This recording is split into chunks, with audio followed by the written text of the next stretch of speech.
ഈശോ മിശിഹായ്ക്ക് സ്തുതിയായിരിക്കട്ടെ. ഞാൻ മാണിപ്പറമ്പിലച്ചൻ. മരിയൻ ധ്യാനം 11, തിരുവചന ജപമാല 11. 2033 എന്ന മഹാജൂബിലി വർഷം, നമ്മുടെ കർത്താവിൻ്റെ മരണവും ഉത്ഥാനവും സംഭവിച്ചിട്ട് 2000 വർഷം തികയുന്ന വർഷം.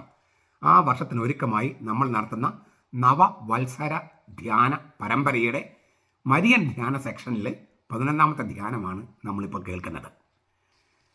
ഈ മറിയത്തിൻ്റെ ആധ്യാത്മികത 4 വാക്കുകൾ കൊണ്ട് ലൂക്കാസ് വരച്ചിടുന്നു എന്ന് നമ്മൾ കാണുകയാണ്. ലൂക്ക 1:29. അവൾ മാലാഖയുടെ വന്ദനം കേട്ട് അസ്വസ്ഥയായി.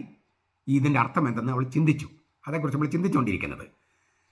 ഈ ആദ്യം നമുക്കൊന്ന് 2-3 ചില കാര്യങ്ങൾ ഓർക്കാം. ഒന്ന്, കർത്താവിൻ്റെ മാലാഖ സക്കറിയാസിന് പ്രത്യക്ഷപ്പെടുകയായിരുന്നു.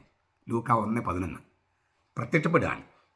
എന്നാൽ ദൈവത്തിൻ്റെ മാലാഖ മറിയത്തിൻ്റെ അടുക്കലേക്ക് വരികയാണ്. പ്രത്യക്ഷപ്പെടുകയല്ല, വരികയാണ്. ലൂക്ക 1:28. അതിനർത്ഥം തൻ്റെ മാലാഖയിലൂടെ ദൈവം മറിയത്തിനെ സമീപിക്കുന്നു എന്നാണ്. തൻ്റെ മാലാഖയിലൂടെ ദൈവം മറിയത്തെ സമീപിക്കുന്നു. ദൈവം നമ്മളെ സമീപിക്കുക എന്ന് പറഞ്ഞാൽ എന്തുമാത്രം അസ്വസ്ഥതയും പേടിയും ഭയമൊക്കെ ഉണ്ടാകും.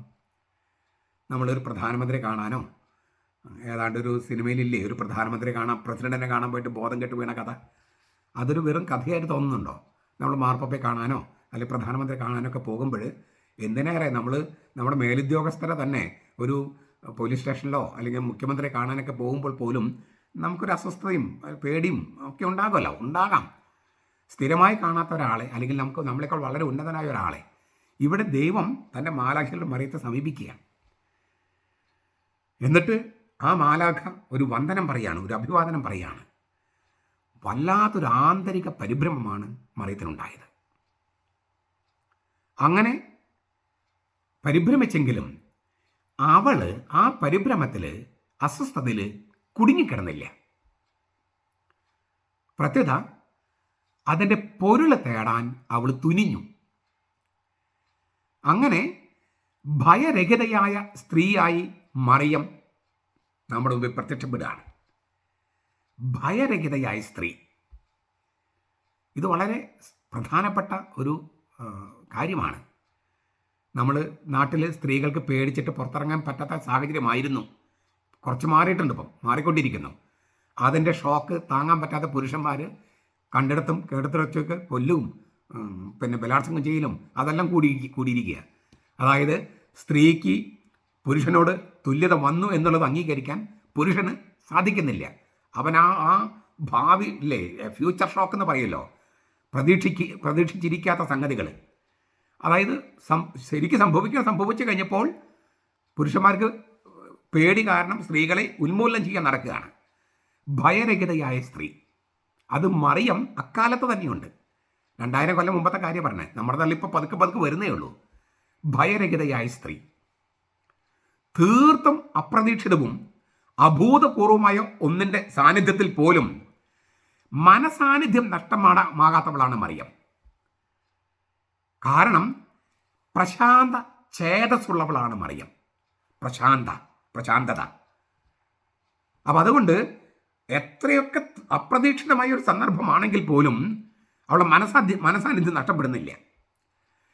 ഹൃദയത്തിൻ്റെയും മനസ്സിൻ്റെയും ഐക്യവും ലയവും സൂക്ഷിക്കാൻ മറിയത്തിനറിയാം.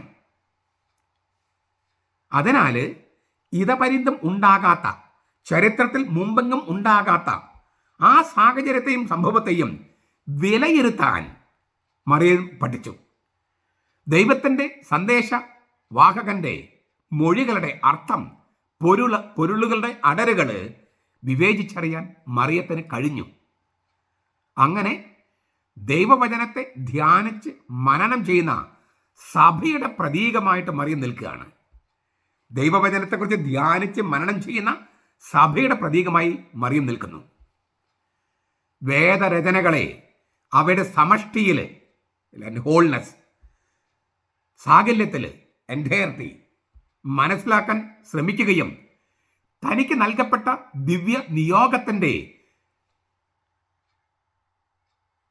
ആന്തരിക പൊരുളുകൾ സ്മരണയിൽ സൂക്ഷിച്ചുകൊണ്ട് തിരിച്ചറിവിൻ്റെ വെളിപാട് സമാനമായ അർത്ഥഘനികളെക്കുറിച്ച് ഹൃദയത്തിൽ സംവദിക്കുന്ന സഭയുടെ പ്രതീകമാണ് മറിയം. നമ്മുടെ ഈ മാതൃക അല്ലെങ്കിൽ മാതൃകയായിട്ട് നിൽക്കുന്ന മറിയം നമുക്ക് പ്രചോദനം നൽകണം. ഈ മറിയത്തിൻ്റെ രീതിയാണ് നമ്മളും ശീലിക്കേണ്ടത്.